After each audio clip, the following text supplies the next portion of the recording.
আসসালামু আলাইকুম রহমতুল্লাহ। ভারত বাংলাদেশ প্রসঙ্গে আর কাউকে গোনার সময় নিচ্ছে না, দিচ্ছে না। আপনারা জানেন, ব্রিটিশ রাষ্ট্রদূত সারা কুক তিনি বাংলাদেশের কিছু রাজনৈতিক দলের সাথে সাক্ষাৎ করার পরে অপেক্ষা না করেই তার সেক্রেটারিকে নিয়ে ভারতে উড়াল দিয়েছিল।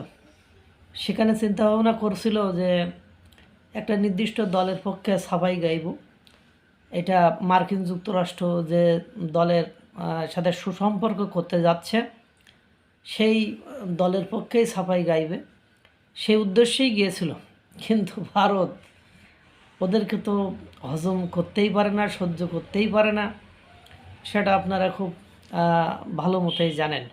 কারণ তাদের যত সুসম্পর্ক, তাদের যত চলাফেরা, ভারতের চিরশত্রু, চির প্রতিদ্বন্দ্বী, মানে ভারতের এর মতো জঘন্য শত্রু ভারতের জিওপলিটিক্স বলেন, ভারতের ইতিহাস বলেন, আর কেউ নেই। সেই পাকিস্তানের সাথেই তাদের শত্রুতা এবং তাদের যত প্রচারণা, কর্মকাণ্ড, সব ক্ষেত্রেই ভারত বিরোধিতা বিরাজমান এবং তারা ভারত বিরোধী বক্তব্য দিতে সিদ্ধহস্ত এবং ভারতের পছন্দ অপছন্দকে তারা ন্যূনতম গুরুত্ব দেয় না। সেই দলের সাফাই গাইতে পশ্চিমা দেশের একটি দেশ যুক্তরাজ্য, তারই রাষ্ট্রদূত আপনার সারা কুক, তিনি সাফাই গাইতে গেছিলেন ইউনূসের পক্ষ থেকে।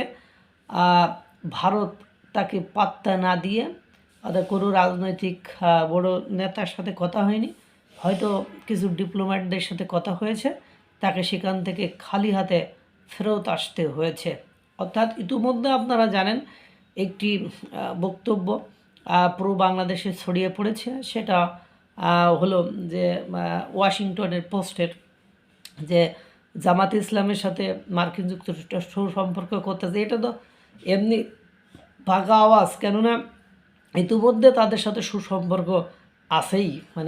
আজকে একটা থাম্বনেইল দেখলাম যে মানচিত্র আপনার ইউটিউব চ্যানেলে, সেখানে বাংলাদেশের সাংবাদিক মাসুদ কামাল এবং আরেকজন সাংবাদিক মঞ্জুরুল আলম পান্না ভাই, এই দুই ভাইয়ের কথোপকথনের ওখানে আলোচনার বিষয় ছিল যে ডক্টর ইউনূস আপনার মার্কিন যুক্তরাষ্ট্রের কাছে জামাতকে গ্রহণযোগ্য করে তুলে ফেলেছে এবং তাদেরকে এমনভাবে প্রস্তুত করেছে যে যা চাবেন তাই পাবেন, কোনো সমস্যা নেই, আপনারা তাদেরকে ক্ষমতায় পাঠাইতে পারলে যা চাইবেন তাই পাবেন। এবং এটা বিশ্বাসযোগ্য জায়গায় কিভাবে নিয়ে গেছেন সেটারও আমি কিছু হিন্টস আপনাদের, কিছু নমুনা আপনাদের কাছে দেই। যেমন আপনার পাকিস্তানকে লক্ষ্য করেন। পাকিস্তানকে মার্কিন যুক্তরাষ্ট্র অর্থাৎ ডোনাল্ড ট্রাম্প ওট কইলে ওট, বস কইলে বস, মার্কিন যুক্তরাষ্ট্রের কাছে পাকিস্তান এমনভাবে ধরা হয়ে গিয়েছে, তাদের আর বিকল্প কোনো অপশন নেই।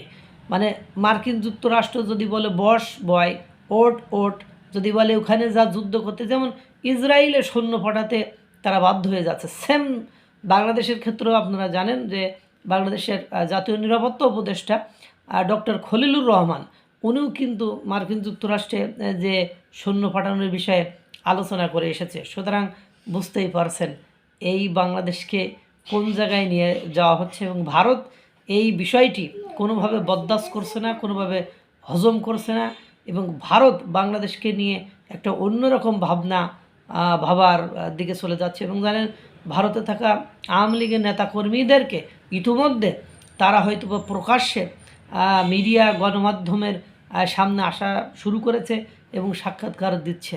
এটাই হলো বাস্তবতা। এখন দেখা যাক কোন দিকে যায়।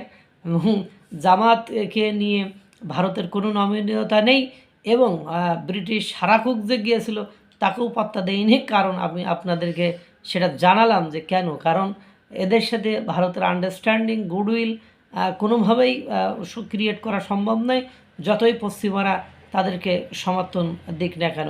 সুতরাং আগামী যে নির্বাচন, সেই নির্বাচনে একটা অঘটন ঘটতে পারে, এটাই সহজে অনুমেয় এবং উপলব্ধি করা যাচ্ছে।